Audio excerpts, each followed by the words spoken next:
Assalamualaikum warahmatullahi wabarakatuh. Subhanaka la ilma lana illa ma 'allamtana innaka antal alimul hakim. Wa la hawla wa la quwwata illa billahil aliyyil azim. Rabbi yassir wa la tu'assir wa tammim bil khair ya fattah wa bika nasta'in.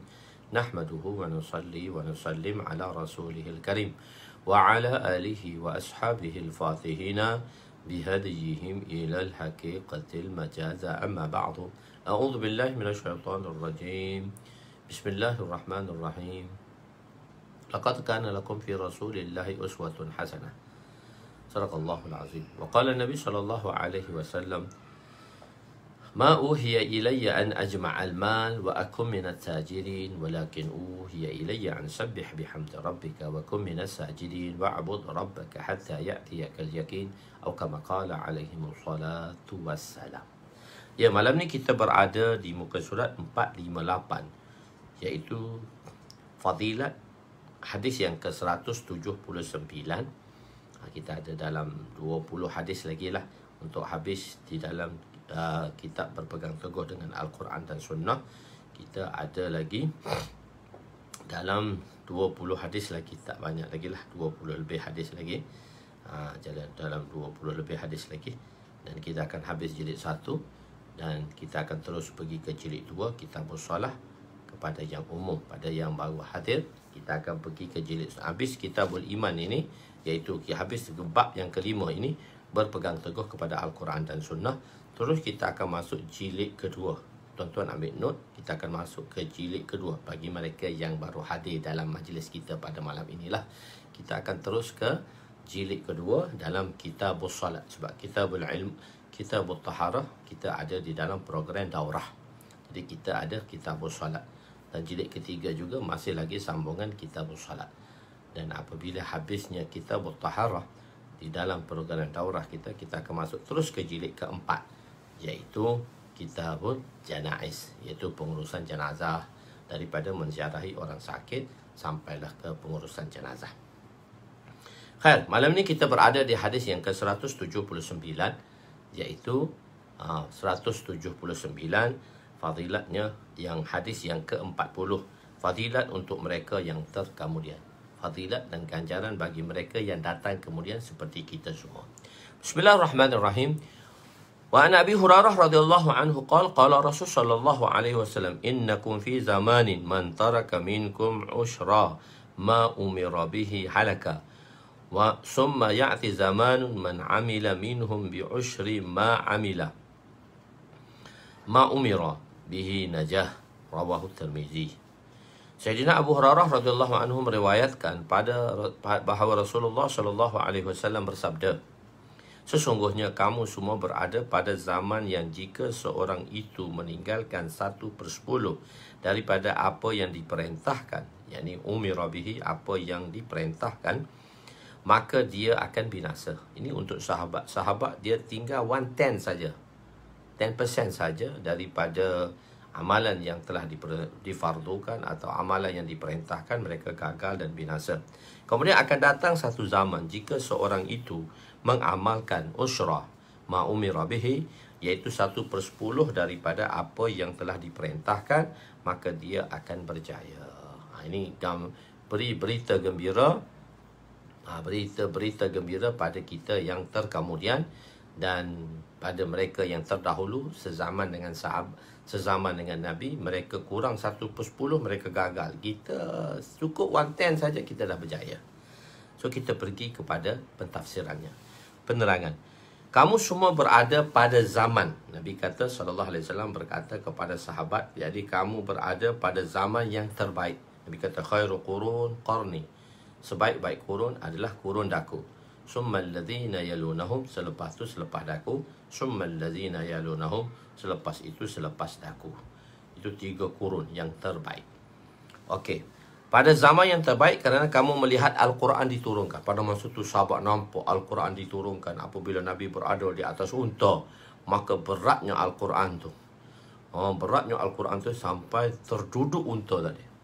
Bila Nabi SAW telah menerima Al-Quran, turunnya Al-Quran, Nabi berpeluh kerana beratnya Al-Quran nak ditanggung oleh kita semua. Sebab tu buka gunung ganang tidak mampu untuk menerima kecuali insan sahaja, yang mana Allah Subhanahu Wa Taala meletakkan kemampuan bagi insan, yakni isti'adat bagi insan untuk menanggung segala perintah. Jadi sebab itu segala perintah Allah itu adalah mudah bagi kita untuk kita laksanakan sebagaimana telah kita bincangkan sebelum ini.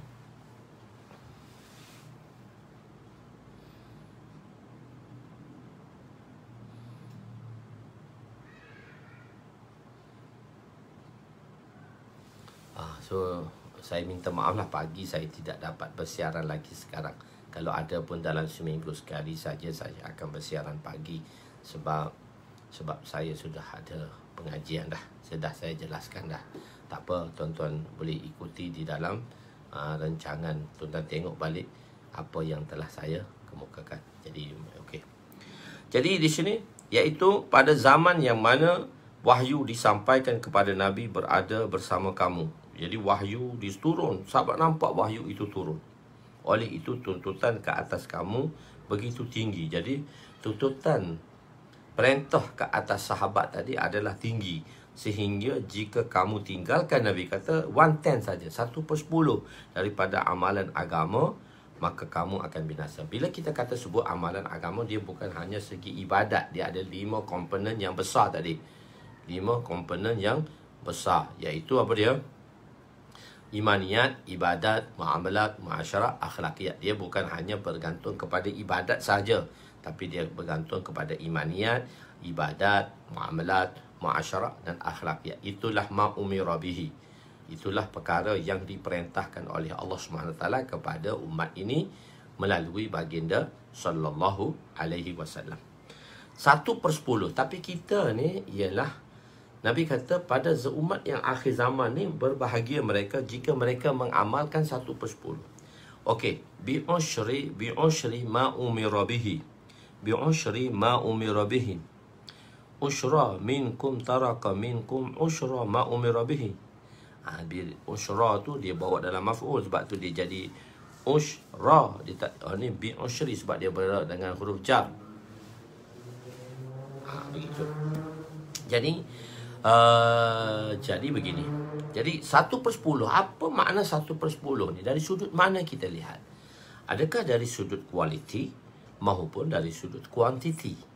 Adakah dari sudut kualiti maupun dari sudut kuantiti? So kita mari memperhalusinya. Okey, 1/10 boleh dikira dari sudut kuantiti maupun dari segi kualiti.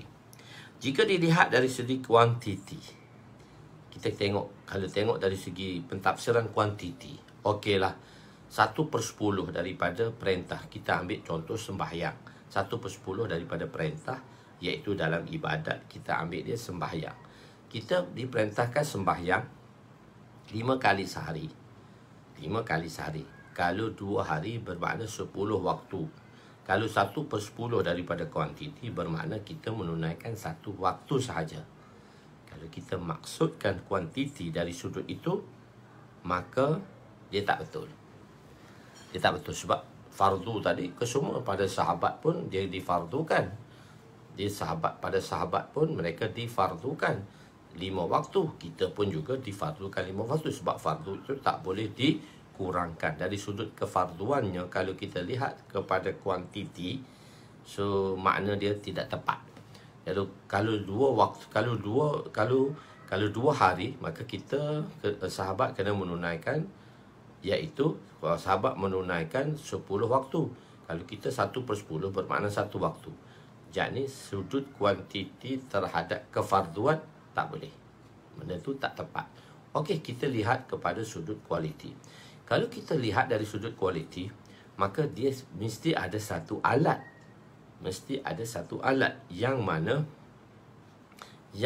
satu alat yang mana boleh memberitahu nilai kualiti tadi. So tak ada siapa yang tepat untuk mengetahui tentang kualiti tadi. Tak ada siapa yang boleh nak beritahu satu kualiti. Hanya Allah Ta'ala sahaja yang boleh kualiti. Jadi macam mana kita nak tahu? Kita telah sampai kepada tahap 1/10 daripada ma'umira bihi, daripada apa yang telah diperintahkan. Macam mana kita nak tahu? Sebab dari segi kualitinya, macam mana kita nak nilai kualiti tadi? Adakah insan itu yang menilai kualiti tadi? So, juga menunjukkan bahawa dari sudut kualiti juga terhadap perintah tadi, terhadap perintah wajib tadi atau perintah sunat tadi, maka kita tidak dapat mengetahui dengan begitu tepat. Okey. Jika dilihat, jika 1 hari 5 waktu, jadi 2 hari 10 waktu, maka 1/10 daripada 2 hari 1 waktu. Maksud begini, terang salahnya. Kemudian jika dilihat dari segi kualiti, maka tiada alat yang boleh mengukur keikhlasan seseorang. Kualiti tadi kita tengok dari sudut keikhlasan lah. Maka makna ini juga sukar untuk diambil kira. Oleh itu, apakah makna 1/10?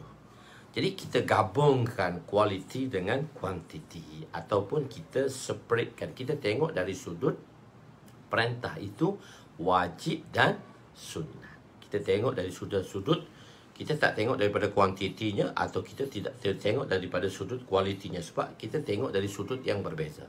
Terima kasih, jazakumullahu khaira ahsanul jazak pada ulama. Mereka melihat dari sudut kefarduan dan benda-benda yang wajib, kewajipan, dan perkara-perkara yang sunat. Bermakna perkara wajib dan sunat dia nisbah dia 1/10.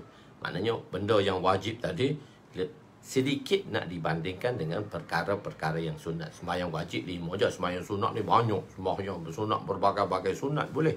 Sunat mutlak ada, sunat khusus ada, sunat apa ada. So maksudnya kita bagi dari sudut perintah juga, ma'umira bihi ni dari sudut perintah wajib dan dari sudut perintah istihbab, mubah, sunat tu sama sajalah. Mana kita lihat dari sudut dua, iaitu dari sudut wajib dan daripada sudut sunat. Maknanya sunat ini mengatasi daripada wajib. Bilangannya 1 nisbah 10. Maksudnya 9 yang sunat, 1 yang fardu. Kata ulama, hadis ini boleh dilihat dari sudut kuantiti dengan membahagikan dari segi kuantiti juga, tapi kita bahagikan kepada 2 bahagian, iaitu fardu dan sunat. Fardu dan sunat nisbahnya ialah 10% fardu, 90% adalah sunat dan mustahab. Jadi maksudnya beginilah, jikalah umat ini nak berjaya, maka min haisu ummah, daripada keseluruhan umat, bukan individu, bukan kelompok, tapi dari sudut min haisu ummah, dari sudut keseluruhan umat.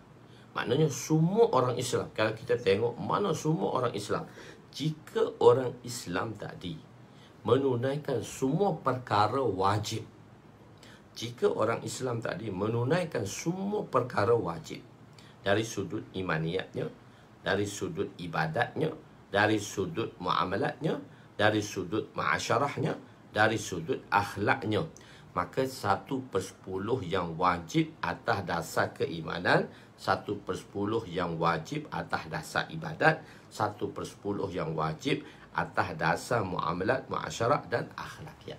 Okey, kita ambil contoh kepada 1/10 tu dari sudut ibadat sebagai contoh lah. Untuk for example, untuk contoh, kita ambil 1/10 daripada ibadat. Okey. Maka kita nisbahkannya, jika umat ini menunaikan 1/10 yang diperintahkan, iaitu amalan fardu sahaja, umat ini sudah berjaya. Maknanya tidak ada orang yang dapat mengalahkan orang Islam apabila orang Islam tadi, apabila kita sebagai orang Islam tidak tinggal pun mana-mana solat fardu. So kita pastikan, sebab itu dalam usaha dakwah kita bentuk iman dan solat. Kita betulkan iman dan solat. Mula-mula kita belajar iman dan kita belajar solat. Sekurang-kurangnya setiap individu tidak boleh meninggalkan perkara fardu. Cuma pertanyaan sekarang, berapa ramaikah orang Islam yang menunaikan kefarduan solat? Adakah kesemua orang Islam tadi menunaikan kefarduan solat ataupun tidak? Itu yang menjadi titik persoalannya, dan itulah yang menjadi titik pertanyaannya. Begitu. Jadi pada zaman sahabat, mereka perlu menunaikan semua fardu, semua sunat dan semua mustahabat. Bagi umat ini ketika ini, bagi umat pada ketika ini, jika menunaikan fardu sahaja, maka mereka telah pasti berjaya. Jika semua orang Islam menunaikan fardu, maka orang kafir tidak dapat mengatasi orang Islam. Jadi kita kata, kenapa orang Islam kalah? Kenapa orang Islam tak menang dalam sesuatu peperangan ataupun sesuatu keadaan? Kenapa kita kalah? Sebab kita kena lihat pada perintah tadi. Adakah keseluruhan perintah wajib itu ditunaikan oleh orang Islam? Jawapannya menyedihkanlah. Kita tak perlu kata tidak, tapi jawapannya amat menyedihkan. 1/10 tak sampai pun. Sebab itu saya kata, saya telah dalam jemaah ni, saya pergi banyak merantau, saya pergi banyak jumpa masyarakat. Kita bukan hanya di YouTube saja, kita bukan di alam maya saja. Menceritakan agama ni bukan hanya di alam maya saja. Komplain orang semua di alam maya, tak. Kita pergi rumah ke rumah, kita pergi kampung ke kampung, kita pergi daerah ke daerah, kita pergi bandar ke bandar, kita pergi negeri ke negeri, kita pergi benua ke benua untuk menunaikan tuntutan ini, sebagaimana sahabat telah pergi ke seluruh dunia untuk mengetahui dan mengambil hal ehwal keadaan agama yang ada. Sebab itu dalam dalam masyarakat, dalam jemaah di seluruh dunia, kita akan mengambil laporan. Kita kalau kerja dakwah ni memang kerja dia strategi lah. Kalau orang tengok betul-betul, dia adalah satu kerja yang begitu strategi. Daripada peringkat setiap rumah, adakah amalan dihidupkan? Daripada peringkat qaryah, adakah setiap amal qaryah itu, daripada qaryah tadi, setiap masjid ada anak-anak qaryahnya. Adakah anak-anak qaryahnya tadi menunaikan sembahyang yang betul? Kita pastikan, sebab dalam dakwah kita pastikan. Sebanyak mana surau dalam Malaysia ini, lebih kurang kan masjid dan surau ni, kita dalam kekiraan kita ialah lebih kurang 22,000 masjid dan surau. Dan masjid dan surau ni kita nak hidupkan amalan-amalan di masjid. Dan amalan-amalan tu, siapa yang datang kepada ulang alik ke masjid, sebenarnya dia datang membawa berkat daripada masjid untuk balik ke rumahnya. Amalan-amalan ni wujud. Dan macam mana kita nak wujudkan kembali? Setiap kampung, setiap daerah, setiap qaryah ada anak-anak qaryahnya. Adakah macam mana keadaan agama anak qaryah tadi? Macam mana keadaan sembahyang? So kita tanya detail dalam laporan. Kita panggil dakwah Karkuzari. Dalam laporan ini kita ambil detail. Secara kelompoknya, kita bahagikan pada kelompok pula. Dan kita bahagikan kepada zon-zon. Iaitu kita bagi dalam dakwah, kita panggil halqah-halqah. Dulu satu-satu halqah mempunyai 5-60 masjid. Tu 5-60 masjid nak dikawal begitu susah. Kita kecilkan hingga ke masyaikh kita nak setiap halqah tu at least kurang-kurang dia ada 20 buah masjid dan surau, supaya senang dipantau. Bila kita pantau dalam bentuk bilangan yang kecil, maka mudah pemantauan itu dibuat. Jadi kita ada tempat yang begitu strong, usaha dia berjalan yang begitu strong, begitu kuat. Ada tempat yang begitu lemah. Kita panggil kawasan-kawasan gersang. Ni kita cerita bab dakwah sikit malam ni. Kita cerita kawasan-kawasan gersang. So kawasan-kawasan yang kuat pergi membantu pada kawasan-kawasan yang lemah untuk hidupkan kembali amalan-amalan masjid di sana. Dan juga untuk memberitahu mereka supaya amalan-amalan rumah juga, amalan-amalan kerohanian di rumah ni dapat dihidupkan. Dengan ini kita akan mendapat rahmat dan kita menarik rahmat daripada Allah Subhanahu Wa Taala. Itu dari segi kelompoknya. Lepas tu dari segi halqahnya.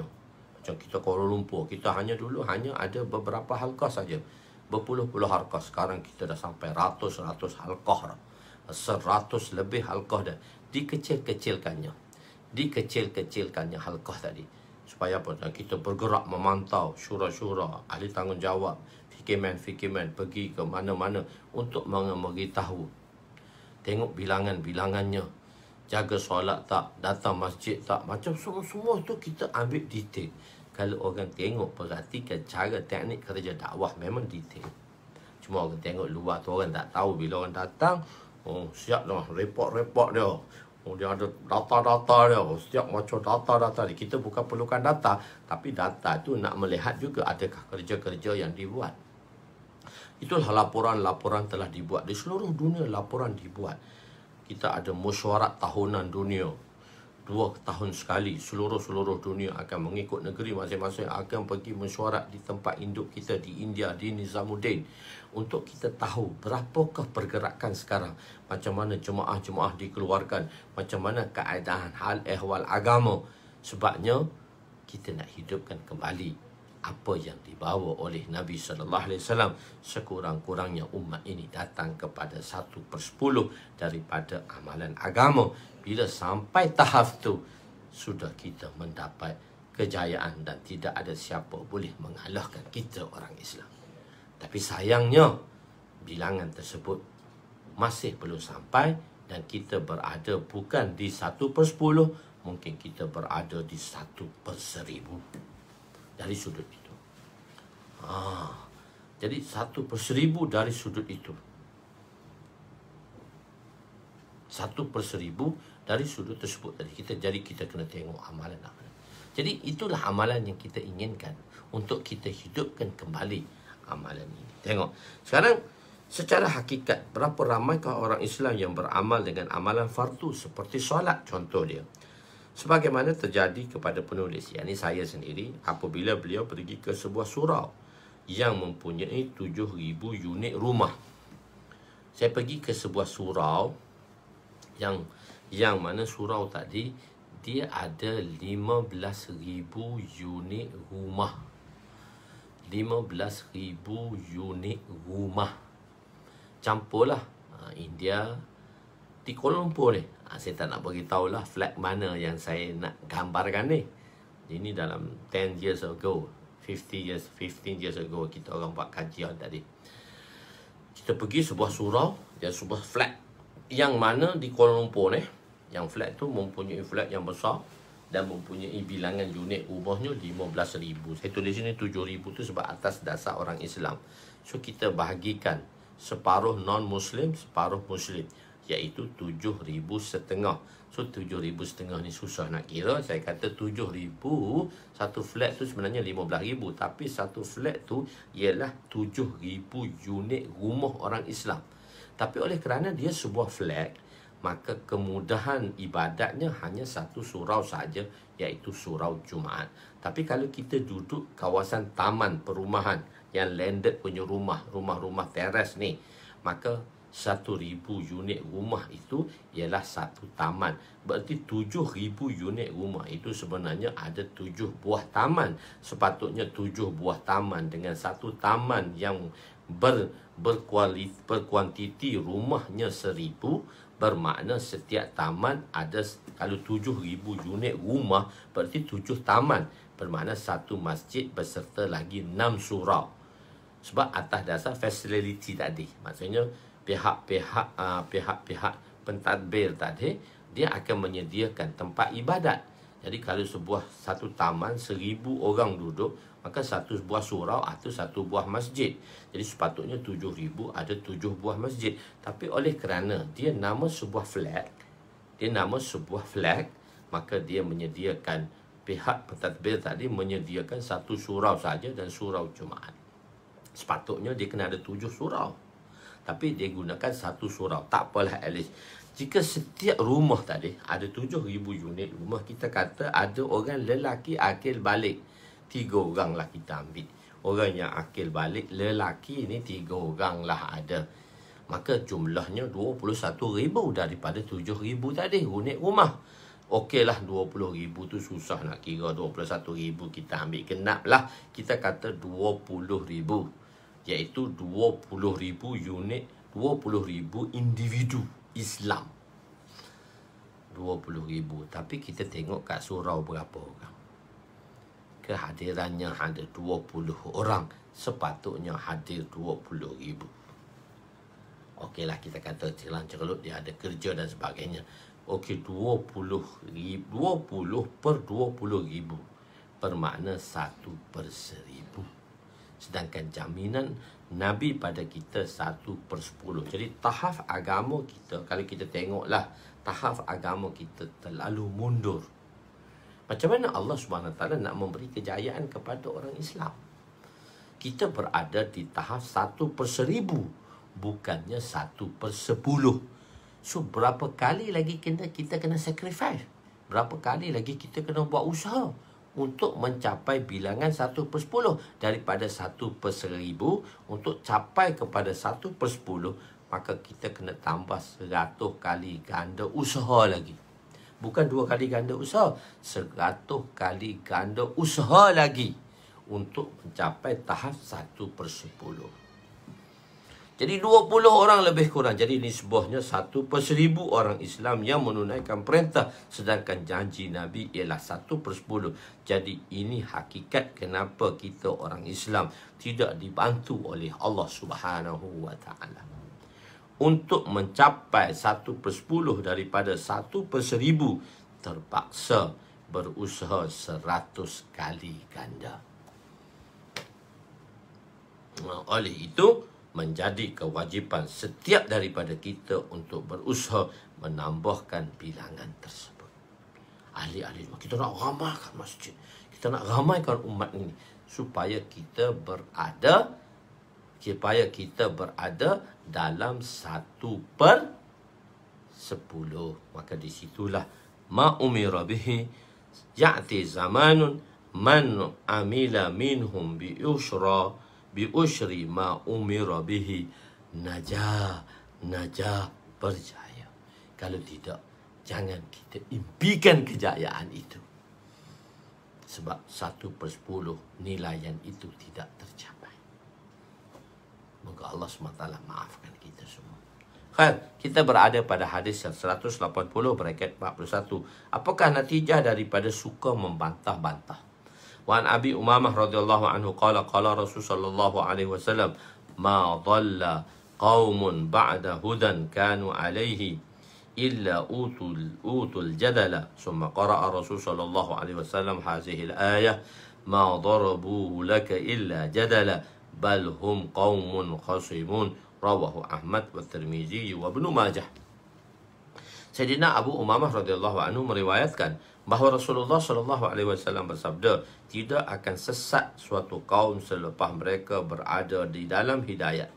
Kaum itu macam mana bila kita boleh tasawur atau kita imagine satu kaum yang mana telah berada di dalam hidayat, maka tidak akan sesat satu kaum selepas mereka diberi petunjuk, melainkan sifat yang menyebabkan mereka sesat ialah mereka suka jidal, berbalah-balah, suka baloh, suka bergaduh. Mereka adalah suka bergaduh. Mereka adalah dalam keadaan yang suka bergaduh, berbalah. Kemudian mereka membaca ayat ini. Kemudian Rasulullah sallallahu alaihi wasallam membaca ayat ini, ma darabuhu laka illa jadala bal hum qaumun khasimun. Mereka tidak mengemukakan perbandingan itu kepada kamu, wahai Muhammad, melainkan kerana membantah-bantah semata-mata, bukan kerana ingin mencari kebenaran. Bila kita berbahas, sebenarnya kita kena letak kenapa kita berbahas. Kenapa kita berbahas? Kita kena letak di situ. Kenapa kita berbahas? Kenapa kita berbahas? Jadi kenapa kita membaca ayat? Kenapa kita suka berbahas? Mereka adalah kaum yang suka sekali mengemukakan pembantahan. Banyak perkara dalam perbalahan menyebabkan amal ditinggal. Bila kita gaduh, kita tak sibuk lagi kan dengan amal. Bila kita bergaduh dengan satu puak, kita bergaduh dengan satu puak, kita bergaduh. Bila kita bergaduh, so kita banyak rancangan kita untuk menjawab soalan yang digaduhkan itu. Kita nak jawab apa yang orang kata pada itu, maka banyak usaha kita tinggal. Itulah yang kita rugi. Dengan pergaduhan tadi, kita akan tinggalkan. Kita akan cari mana kelemahan lawan kita, mana kelemahan puak yang satu lagi, dan kita akan menimbulkan berbagai-bagai fitnah yang akan datang. Macam-macam fitnah yang kita keluarkan, sedangkan fitnah tu kita tak tahu. Kita tak tahu fitnah tu betul ke tak, cuma kita hanya menjadikan apa dia?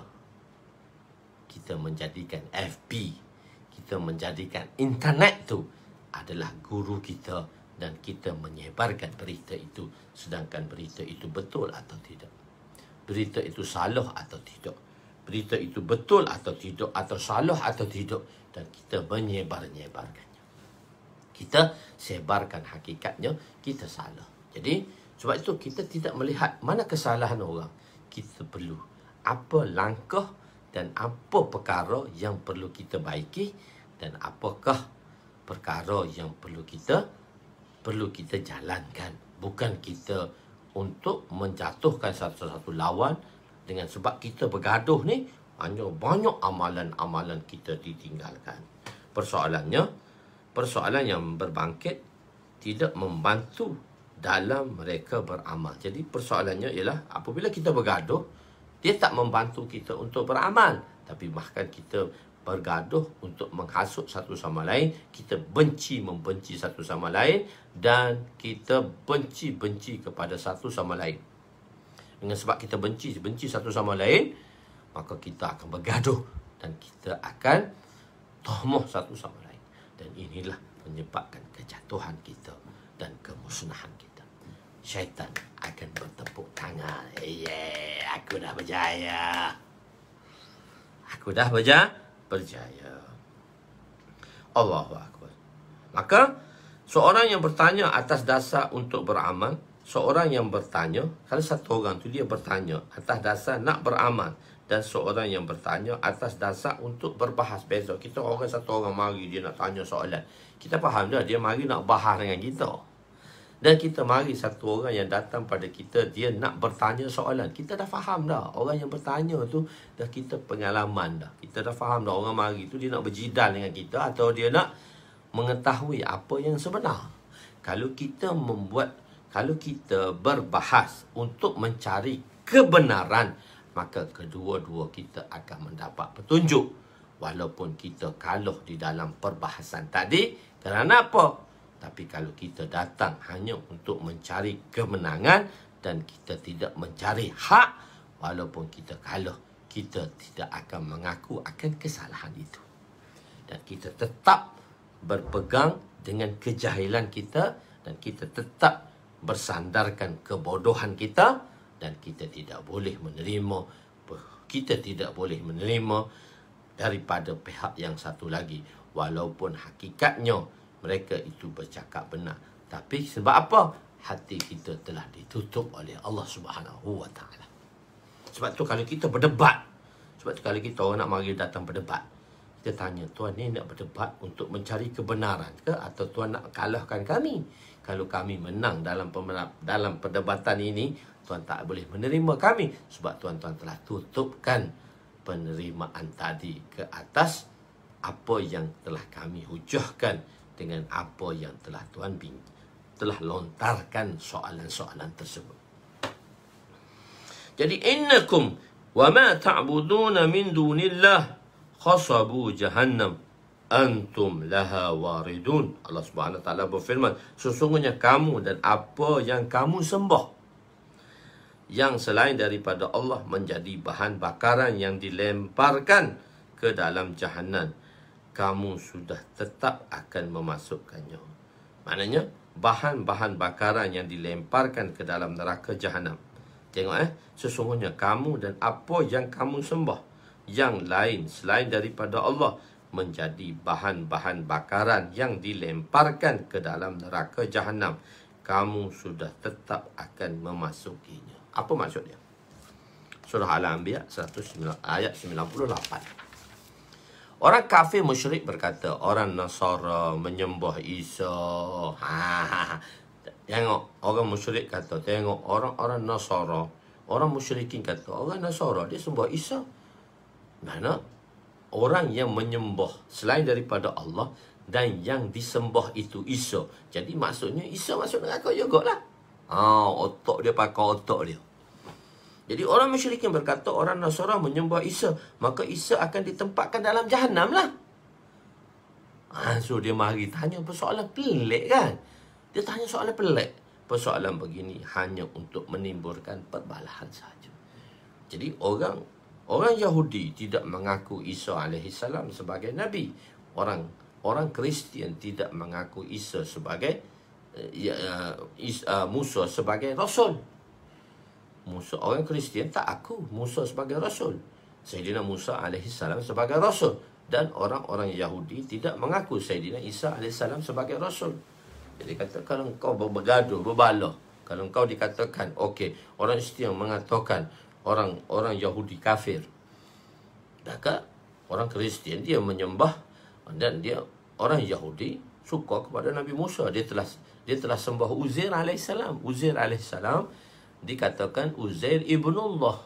Waqala Yahudi, orang Yahudi mengatakan Uzair itu anak Allah. Dan orang-orang Kristian berkata Isa itu ibnullah, Isa itu anak Allah. So dia bergaduh satu sama lain. So tak carilah manakah titik perpaduan tadi.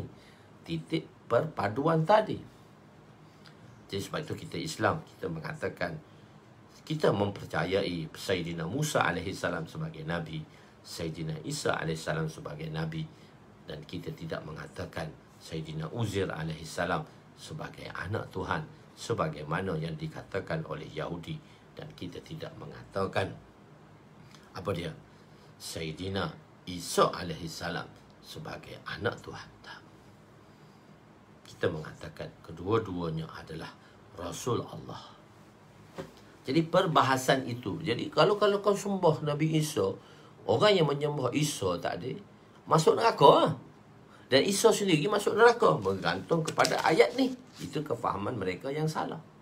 Jadi bergaduh. Punca pergaduhan ni menyebabkan kita syaitan dan musuh Islam, dia suka lagakan dan dia suka gaduhkan kita. Dia suka laga dan dia suka gaduhkan kita supaya kita tidak lagi beramal dan kita meninggalkan amal yang mana menyebab bantuan Allah terhenti kepada umat ini. Moga Allah SWT maafkan kita. Hadis kepada 181 braket 42. Jangan menyusahkan diri untuk perkara yang tidak diperintahkan. Kita perlu berusaha untuk menjadi kita isti'dad. Kita perlu berusaha untuk membentuk kebolehan. Tapi ada tempat dia, sebab tu kita tengok dia punya item yang berbeza, sudut yang berbeza. Ada tempat kita kena berusaha. Kita tak mampu, tak payah buat. Tak, semua perintah mesti dibina untuk kemampuan supaya melanggarnya. Tapi ada juga perintah yang mana Allah tak perintahkan pada kita dan dia menyusahkan dirinya. Ini orang-orang yang terdahululah, seperti orang-orang rahbani di zaman umat-umat Nabi yang sebelumnya.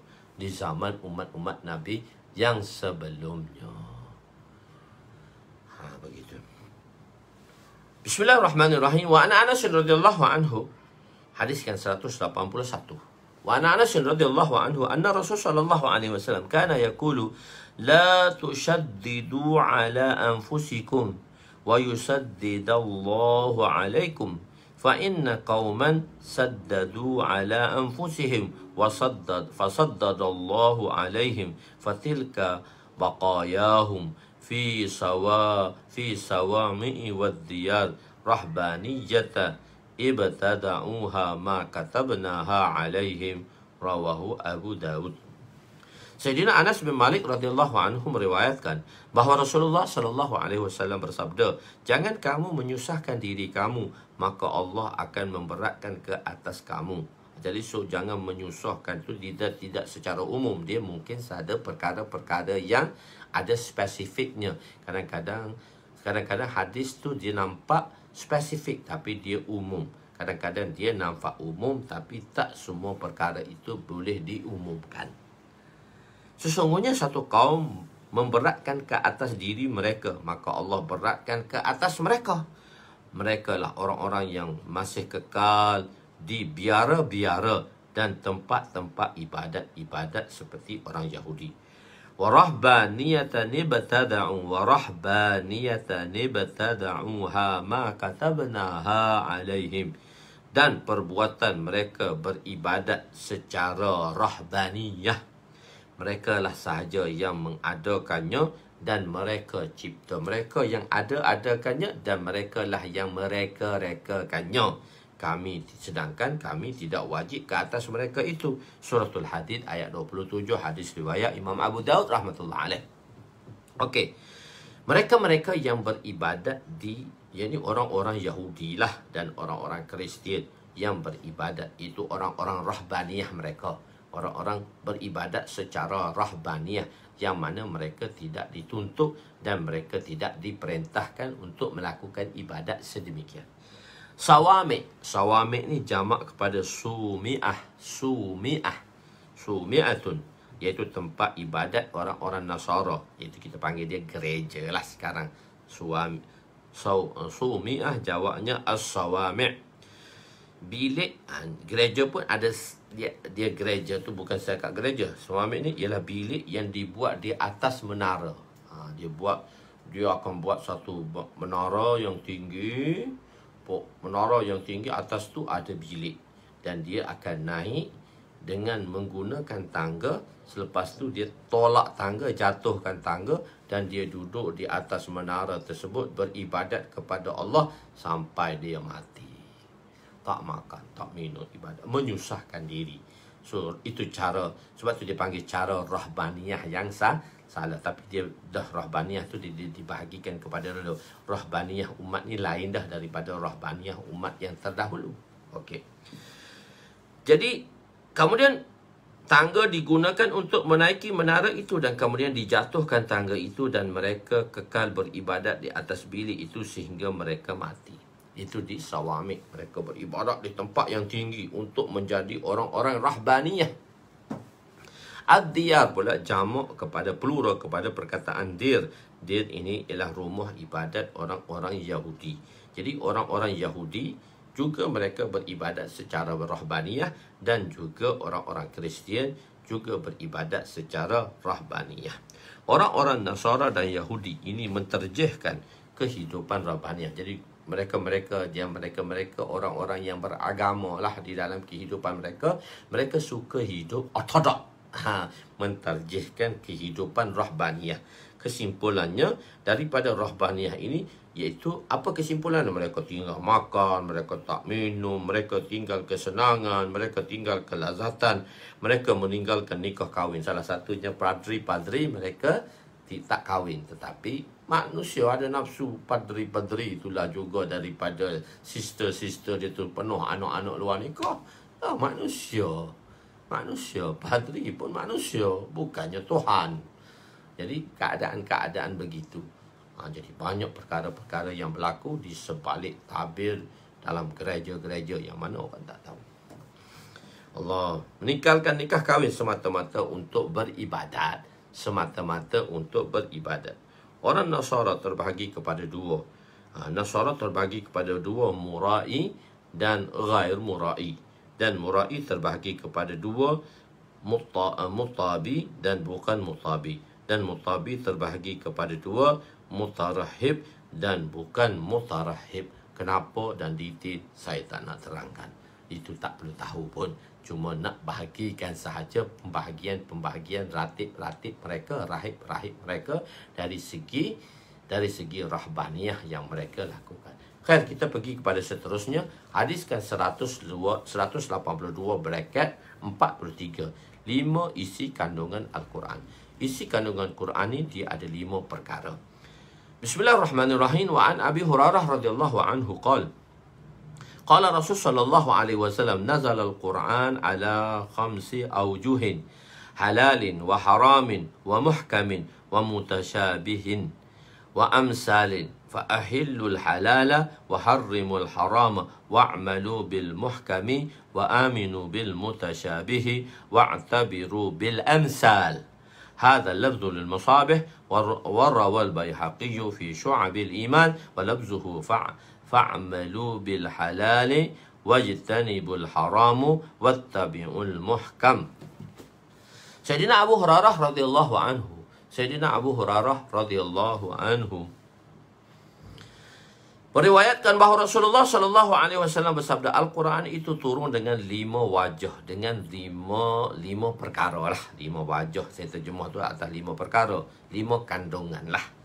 Pertama, Al-Quran menjelaskan apa yang haram. Al-Quran menjelaskan halalnya atau haramnya.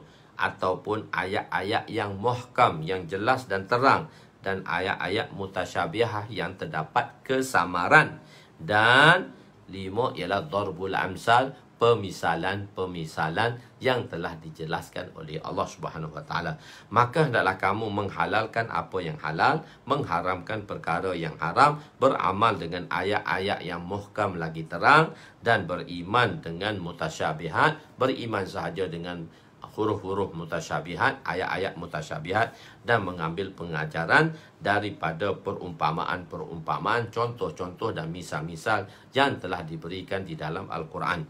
Ini adalah lafaz yang disebut dalam kitab Masabih dan kitab Masabih. Imam Baihaqi juga meriwayatkan hadis ini daripada kitab Syu'abul Iman. Cuma lafaz dia sedikit perbezaan, iaitu hendaklah kamu beramal dengan yang halal, menjauhi yang haram, serta mengikuti perkara-perkara yang terang, iaitu ayat-ayat muhkam.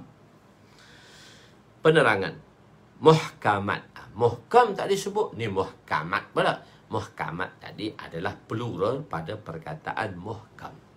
Jadi muhkamat iaitu ayat-ayat yang maknanya jelas.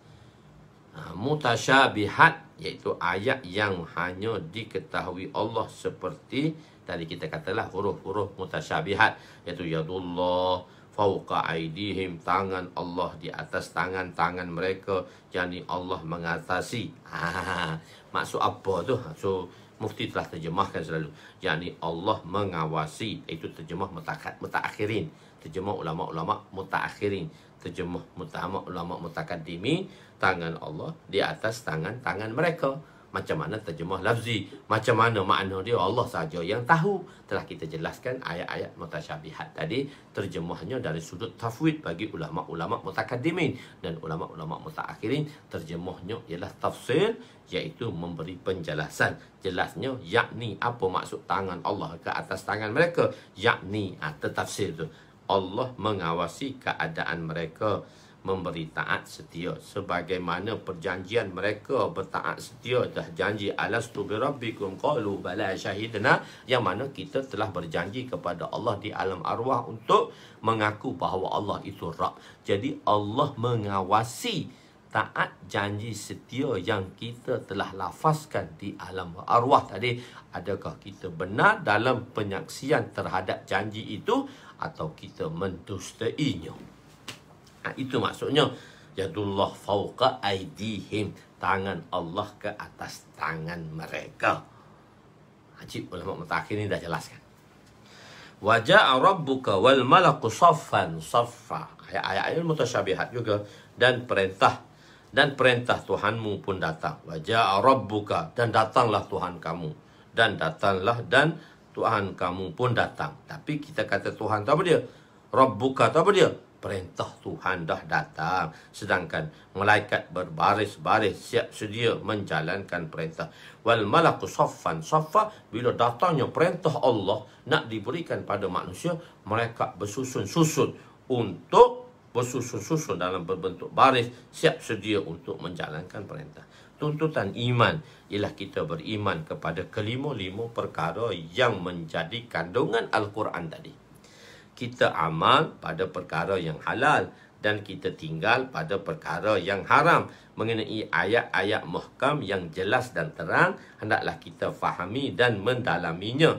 Manakala ayat yang mutasyabihat, hendaklah kita diimaninya tanpa kita memahaminya, walaupun kita tidak tahu. Wallahu a'lamu bimuradihi, hanya Allah sahaja yang tahu akan makna dan maksudnya. Dan mengambil pengajaran daripada kisah-kisah dan misal yang Allah ceritakan di dalam Al-Quran. Seumpama Fir'aun, seorang raja yang besar tapi tidak beriman, maka Allah menghancurkannya. Begitulah juga Namrud, yang mana dia ada 4 raja yang memerintah dunia ini, yang memerintah dunia ini, yang dengan secara besar-besaran lah, 2 kafir dan 2 Islam. Islam itu iaitu Sayyidina Sulaiman alaihissalam, dan satu lagi ialah Iskandar Zulkarnain. Dan dua lagi ialah apa dia? Dua lagi Namrud dan Bukhtinasar. Namrud biasa kita dengar lah. Firaun tu Mesir je. Namrud ni dia segi banyaknya pengaruh kuasa Namrud. Namrud ni ialah dihantar kepada Nabi Ibrahim alaihissalam. Zaman Nabi Ibrahim alaihissalam. Namrud dia besar kekuasaan dia. Dan Bukhtinasar ni juga raja kafir. Nanti kita akan cerita balik tentang Bukhtinasar. Cerita Bukhtinasar tadi sini tak nak jelaskan lagi. Banyak perkara yang nak diberitahu. InsyaAllah coming soon. Jangan lupa kita ada 10 jilid lagi. So banyak benda lagi yang akan disampaikan. So kalau cerita semua sini, nanti tempat tu tak boleh nak cerita pula. So sabar-sabar, tenang-tenang. Kita akan cerita satu persatu insyaAllah bila sampai masanya dan bila sampai waktu. Dan tiba pada ketika yang dinanti-nantikan. Okey. Jangan mengantuk malam-malam ni. Sahibul Mishkat, pengarang kedua, menyatakan beliau tidak menemui hadis ini dalam kitab hadis, tetapi terdapat satu riwayat yang hampir sama dengan lafaz musyabih, iaitu lafaz itu ditemui dalam kitab Syu'abul Iman oleh Imam Baihaqi, iaitu dengan perkataan fa'amalu bil halal wajtanibul haram wattabi'ul muhkam. Itulah yang didapati semakna dengan hadis yang diceritakan oleh pengarang pertama. Sabar dan tunggu. Banyak benda lagi nak cerita ni Tuan Johar. Okey, 183 iaitu bracket hadis ke-44, perintah Nabi kepada 3 perkara. Nabi perintah kepada 3 perkara. Bismillahirrahmanirrahim. Wa an Ibn Abbas radhiyallahu anhuma qala Rasul sallallahu alaihi wasallam al-amru salasatun amrun bayyinun wa rushduhu fattabi'hu wa amrun bayyinun ghayyuhu fajtanibhu wa amrun ikhtulifa fihi faqilhu ila Allah azza wa jalla, rawahu Ahmad. Sayyidina Abdullah bin Abbas radhiyallahu anhuma meriwayatkan bahawa Rasulullah sallallahu alaihi wasallam bersabda, urusan ini ada 3 perkara. Pertama, perkara yang jelas kebenarannya, maka hendaklah kamu mengikutinya. Kedua, perkara yang jelas kesesatannya, maka hendaklah kamu menjauhinya. Dan perkara yang terdapat perselisihan padanya, maka hendaklah kamu serahkannya kepada Allah. Ayat-ayat yang jelas kebenarannya seperti solat, puasa, zakat, haji dan sebagainya, itu adalah jelas dan benar sebenar-benarnya, hakun. Ayat yang jelas kesesatannya seperti kita dihindarkan, kita menjauhi diri daripada zina, dusta, judi dan sebagainya. Perkara yang terdapat perselisihan padanya yang tidak diketahui kedudukannya, maka serahlah perkara ini kepada Allah kerana tersembunyinya perkara tersebut dan hukumnya diperselisihkan. Perkara ini tidak dijelaskan oleh Allah dan Rasulnya, dan para ulama perselisih. Para ulama perselisih pendapat mengenainya seperti ayat-ayat mutasyabihat, penentuan waktu kiamat dan sebagainya. Mengenai perkara ini kita diperintahkan untuk tidak memutuskannya daripada pihak kita, bahkan kita serahkan segala urusan perkara ini kepada Allah. Kita intizar dan tunggulah bila saat dan ketikanya, sebab kita tidak tahu dan cuma kita diperintahkan untuk membuat persiapan. Al-qayyisu man dana nafsah wa amila lima ba'dal maut. Orang yang cerdik, yang berakal itu orang yang dapat menahan segala keinginannya, wa amila lima ba'dal maut, dan orang yang membuat persiapan, tak sibuk nak tahu bila kiamat, bila mati, tak, membuat persiapan sebelum datangnya kematian. Hadis yang seterusnya, fasal yang ketiga, iaitu fasal tambahan yang ditambah oleh pengarang kedua sebagaimana yang telah dia janjikan. Pengarang pertama iaitu Masabih menceritakan faslul sahih dan faslul hisan. Dengan nama fasal pertama dipanggil faslul sahih dan nama fasal kedua faslul hisan. Tetapi pengarang kedua meletakkan faslul awal, fasal pertama, dan faslul sani, fasal yang kedua. Dan fasal tambahan yang dibuat oleh pengarang kedua dan riwayatnya daripada 13 a'imah, iaitu dalam fasal awal hanya hadis Bukhari Muslim, dan fasal sani selain Bukhari Muslim, dan fasal salis dicampurkan kesemuanya. Dan daripada fasal awal Dan ada juga riwayat daripada Fasli Sani yang menjadi tambahan. Keseluruhan tambahan hadis dalam kesemua kitab ini yang ditambah oleh pengarang kedua ialah 1511 hadis daripada keseluruhan kitab dan abwab, daripada bab-bab. Syaitan ialah serigala bagi manusia. Oh, kita ada serigala ya, iaitu syaitan adalah serigala bagi manusia. Kenapa syaitan itu dikatakan serigala bagi manusia? Hadis yang ke-184 bracket 45. Wa an Mu'adz bin Jabal radhiyallahu anhu qala Rasul sallallahu alaihi wasallam inna asyaitana zi'bul insan ka zi'bil ghanami ya'khudhu asy-syazzah wal qasiyah wan nahiyah iyyakum wasyi'ab alaikum bil jamaah wal 'ammah. Rawahu Ahmad. Sayyidina Mu'adz bin Jabal radhiyallahu anhu meriwayatkan bahawa Rasulullah sallallahu alaihi wasallam bersabda, sesungguhnya syaitan itu ialah serigala bagi manusia, samalah seperti serigala bagi kambing. Serigala bagi kambing. Dan kenapa kambing itu diserang oleh serigala? Kerana 3 situasi yang menyebabkan kambing itu dimakan oleh serigala. Pertama, serigala bagi kambing yang menyerang kambing, satu ialah yang bersendirian. Kambing yang akan diterkam oleh serigala, kambing yang bersendirian. Syazah, kedua yang berjauhan dan tidak lari. Dan ketiga, yang berjauhan, yang syazah. Dan nahiyah yang tidak lari. Hindarilah diri. Nahiyah ni yang tidak lari. Saya terjemah lafzi saja dulu, dan kita terang di bawah nanti. Hindarilah diri kamu daripada berkelompok. Dan hendaklah kamu berjemaah dan beramai dan bersama dengan orang ramai. Hindarilah kamu daripada wa iyyakum wasyi'ab. Syi'ab tu sebenarnya ialah syi'ab tu ialah kita panggil dia lurah-lurah, berkelompok, lurah-lurah. Tapi saya terjemah berkelompok. Cerita kenapa? So kita tengok keadaannya. Sebagaimana manusia boleh menerkam dan membunuh kambing-kambing, begitulah syaitan boleh menghancurkan manusia. Syaitan dia tak bunuh manusia, tapi dia hancurkan manusia. Menghancurkan di sini ialah menghancurkan dari segi maknawi, iaitu menyesatkan manusia dan membinasakan kehidupan akhirat manusia. Syaitan ni tak suka kita bina kehidupan akhirat, sebab kehidupan akhirat adalah kehidupan yang asal, kehidupan yang abadul abad, kehidupan yang kekal abadi, yang tidak ada penghujung dan kesudahannya. Begitu. Dan dia nak kita bersama dia di tempat yang mana Allah sediakan bagi mereka neraka. Moga Allah SWT selamatkan kita daripada tempat tersebut. Wa'iyyazubillah. 3 jenis kambing yang mudah dimakan oleh serigala. Nabi kata di sini, kenapa kambing itu dimakan oleh serigala mudah? Pertama, asyazah, kambing yang suka duduk seorang-seorang. Orang lain duduk sebelah sana, dia duduk seorang saja, dia rasa dia hebat kali kot. Dia rasa dia hebat. Kambing yang bersendirian. Jadi dia duduk seorang, menjadi agak liar dan menjauhi kumpulan kambing. Dia ni agak asing sikit lah, dia liar sikit. Dia liar, ganas sikit, gini.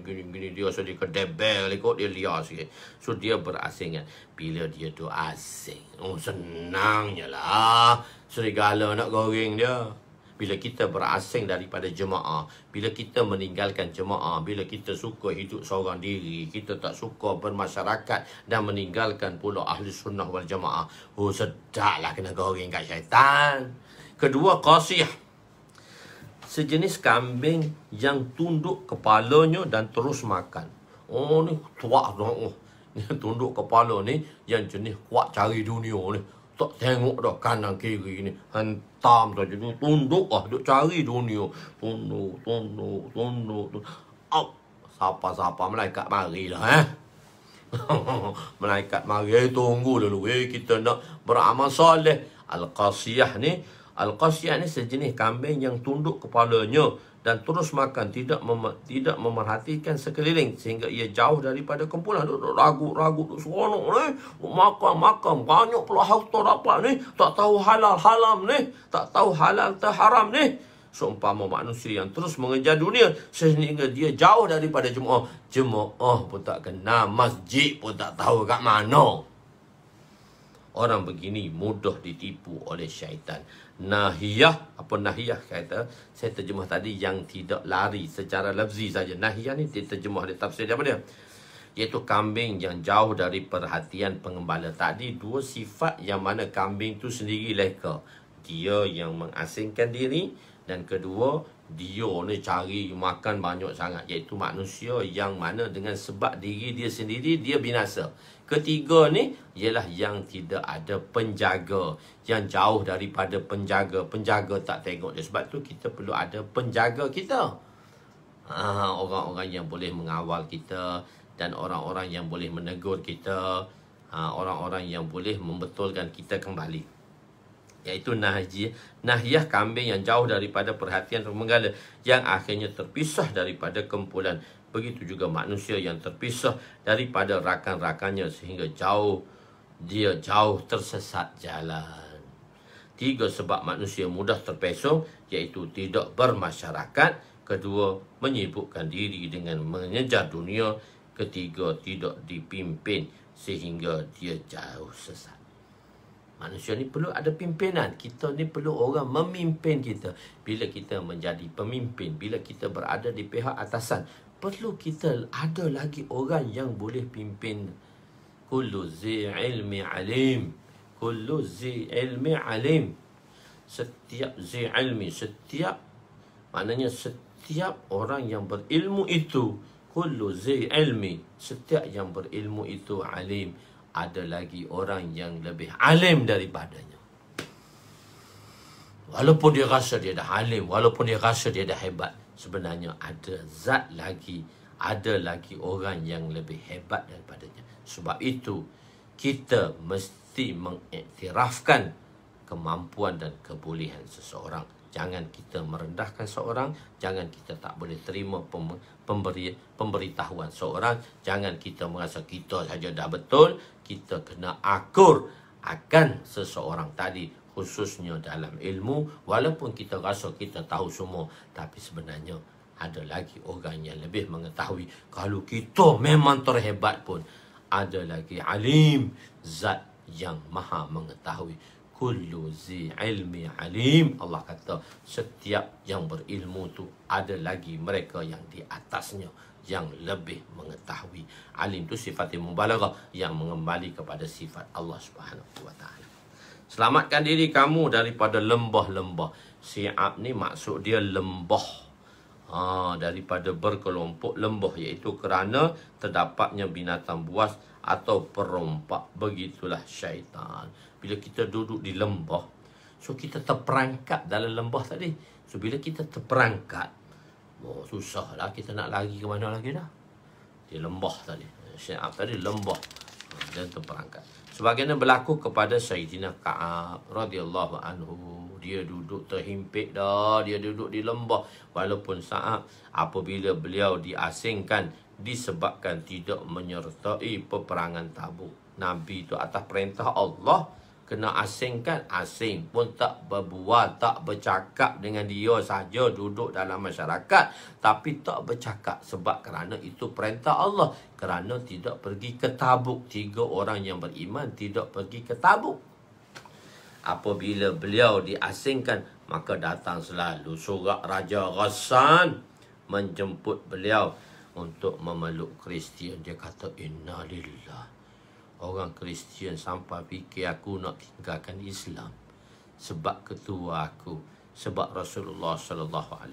Dia bagi tunjuk surat kat Nabi. Dia kata, Ya Rasulullah. Nabi tak cakap apa pun. Orang Kristian telah menyangka bahawa aku akan meninggalkan Islam. Aku tak akan tinggalkan Islam. Tapi orang dah sangka dah aku akan tinggalkan Islam. Dia ambil surat tu, dia bakar. Orang tu nak ajak dia.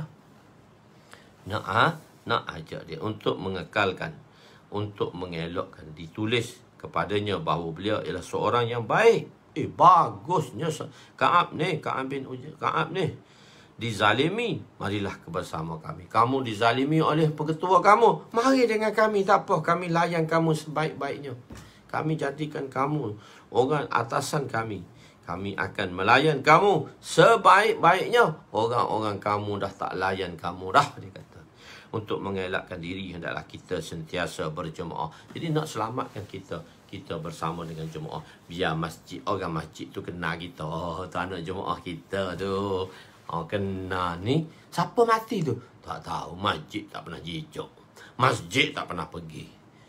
Tak boleh lah. Masjid tak pernah pergi. Tak pernah jejak pun kat masjid. Siapa tu? Tahu tak kenal. Masyarakat pun tak tahu orang tu. Begitu. Jadi kurang-kurang. Siapa tu? Jemaah kita lah tu. Dah pergi dah dia. Jemaah dan bersama orang ramai. Yakni masyarakat. Kita sentiasa didampingi orang ramai. Amatun nas, maksudnya kita ni amatun nas. Kita ni walaupun berpangkat tinggi, tapi kita masih lagi menganggap kita orang bawahan. Walaupun kita sudah mempunyai pangkat ataupun kita telah mempunyai ijazah, iaitu kedudukan, tapi kita tetap menganggap bahawa diri kita ialah diri kita yang kardil. Amatun nas. Lah, macam orang ramai-ramai je lah. Tak ada istimewa pun. Cuma ada sikit-sikit je yang Allah anugerahkan. Itu pun boleh sampai pada tuan-tuan. Itu pun tuan-tuan tu pun sanggup nak duduk. Tu aja. Kalau tak ada tuan-tuan, siapalah saya. Begitu. Jadi apakah kerja kita untuk mendekati ulama? Jadi adalah kerja kita untuk kita mendekati ulama. Kita lah kena cari ulama-ulama. Kita lah mendekati ulama untuk menasihat, untuk mengambil nasihat daripada mereka dan mengumumkan usaha dakwah. Jadi dalam konsep dakwah ni kita nak buat dua. Satu, kita nak bawa masyarakat supaya jangan mengasingkan diri daripada ulama. Sekarang ulama dan masyarakat telah terpisah. Jadi kita nak jurangkan mereka tadi. Nak menjauhkan jurang mereka tadi. Maka dalam kerja dakwah, kita bawa umat ini bersama dengan orang alim. Kita nak bawa umat, sebab umat ni dia nak pergi pada orang alim, dia segan. Jadi kita memberitahu kelebihan dan keutamaan. Sebab tu Nabi SAW beritahu, bila kamu melihat kamu bersama dengan orang-orang alim, anggaplah kamu berada di dalam majlis yang mana beradanya kamu menziarahi orang alim. Berarti Nabi kata, kamu menziarahi aku. Jadi kita nak bawa masyarakat ni supaya jangan masyarakat tu rasa terpencil dengan orang-orang alim. Orang alim dia tahu apa, kita je tahu kerja kita. Tak. Kena tanya dan kena mengetahui dan kena mendekati. Dan pula kita bermasyarakat. Kita apa dia? Kita bermasyarakat. Itulah penting. Kita bermasyarakat. Sebab apa? Kita tak ada kebaikan. Kita hanya menumpang kebaikan saudara-saudara. Saya tak ada kebaikan. Saya hanya menumpang kebaikan tuan-tuan sahaja, yang terlalu banyak kebaikan itu. Jadi saya pun tak ada kebaikan. Nak tengok kebaikan memang tak ada lah. Saya pun tumpang kebaikan tuan-tuan saja. Moga kebaikan tuan-tuan tadi terpercik pada saya dan saya dapat mengambil manfaatnya. Jangan kita eksklusifkan kerja hingga jadi eksklusifkan kerja. Ni kerja ke dakwah aja tadi, orang lain tak boleh. Kita tak eksklusifkan kerja tadi. Kita tak nak jadi benda tu eksklusif. Kita tak nak jadi bahasa tu bahasa moden sikit. Kita jangan kita eksklusifkan kerja. Kena kita tentu ni kerja ni hanya untuk guru-guru sahaja. Kerja ni untuk orang-orang pegawai. Ni untuk ulama-ulama sahaja. Tak ada. Kita tak eksklusifkan. Kita tak eksklusifkan benda ni. Kerja ini sehingga kita terpisah daripada awam, sehingga kita kata kau aku tak, dan menjadi kelompok-kelompok. Inilah syiarnya. Kita jadi kelompok. Dengan kelompok ni lah kita akan ditipu. Kita jadi berkelompok dah. Itu syiar tu. Sebab itu kita jangan berkelompok. Dan hindarilah diri kamu daripada berkelompok. So, saya dah terjemah dah syiar tadi, iaitu hindarkan inna syaitan, iaitu wa iyyakum wasyi'ab. Hindarilah daripada berkelompok. Sebab apa kan saya terjemah berkelompok? Sedangkan Syiah tu dia lembah-lembah. Dia lembah-lembah. Sebab tu saya tak terjemah makna lembah, saya terjemah berkelompok. Sebab tu saya kata kena tegang dulu makna tu, baru tuan-tuan baru faham. Bila kita mengeksklusifkan satu-satu benda, maka kita telah mengkelompokkan.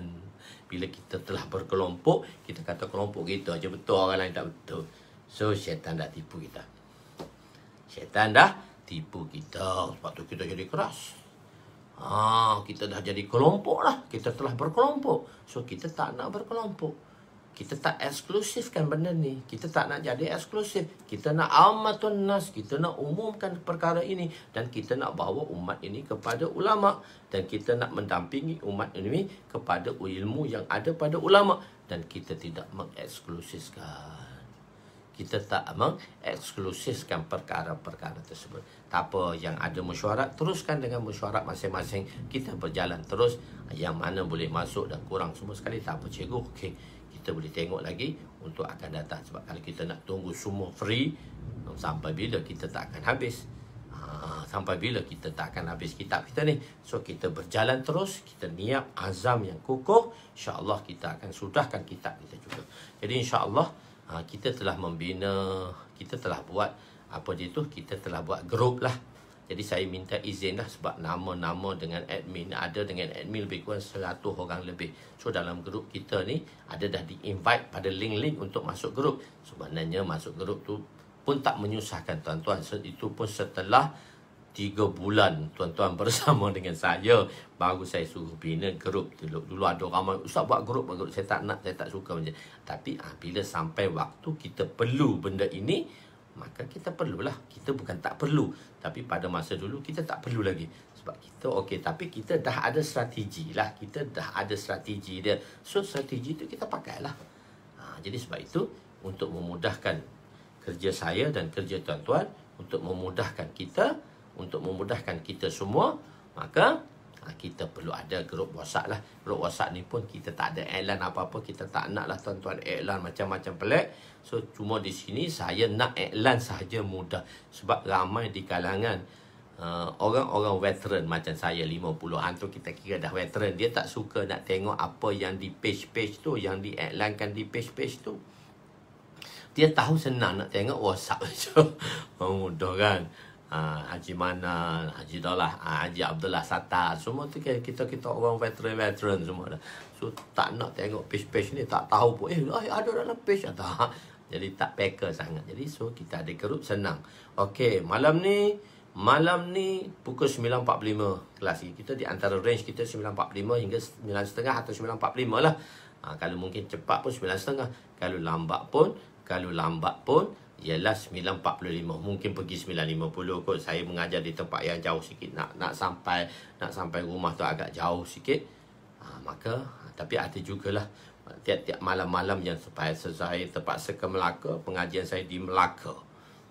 Take time tu saya kena pergi 2 jam, balik 2 jam. Tapi dah orang minta, so saya tak apalah, saya kata saya korban lah. Tapi banyak dah saya berkorban, tak apalah, saya anggap korban saya ni Allah terima saya. Allahu Akbar. Allah mudahkan segala urusan saya insya-Allah, dan mudahkan urusan tuan-tuan. Jadi untuk mudahkan urusan tuan-tuan, saya mungkin yang tak masuk lagi WhatsApp tu, so saya ada admin, so admin akan masukkan WhatsApp tadi. Mudahlah. Mudah je, sebabnya nak bagi benda tu je, nak bagi announcement sikit perkara-perkara yang penting. Dan kadang-kadang nak daftar daurah, kadang-kadang terlewat dah, habis dah 2 program baru nak daftar. Kita kan kadang-kadang terlupa. Manusia ni memang nisyan tu mudah terlupa. Insan tu dia mudah terlupa. Begitu, tak jadi masalah insya-Allah. Kita mengharapkan kebaikan.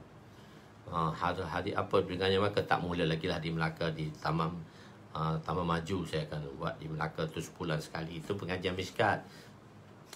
Nak jumpa saya tu boleh lah, sebab pengajian tu di belakang dah, sebulan sekali je. Tuan-tuan ni advance tau. Tuan-tuan ni advance tu.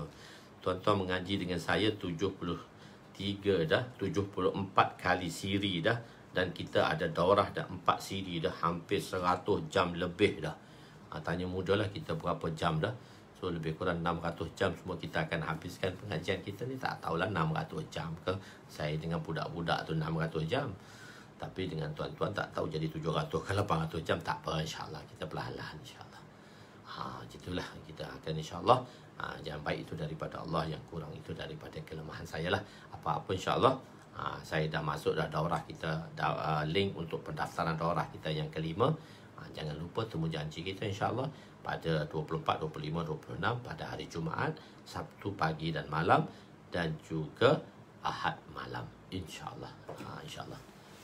Mungkin nanti tengoklah hari Sabtu ni, hari Ahad ni adakah kita ada pengajian pagi atau tidak. So kita akan iklan pada malam Sabtu tadi perjumpaan kita nanti insyaAllah. Sebab tu dari masa ke semasa lah. Dari masa ke semasa.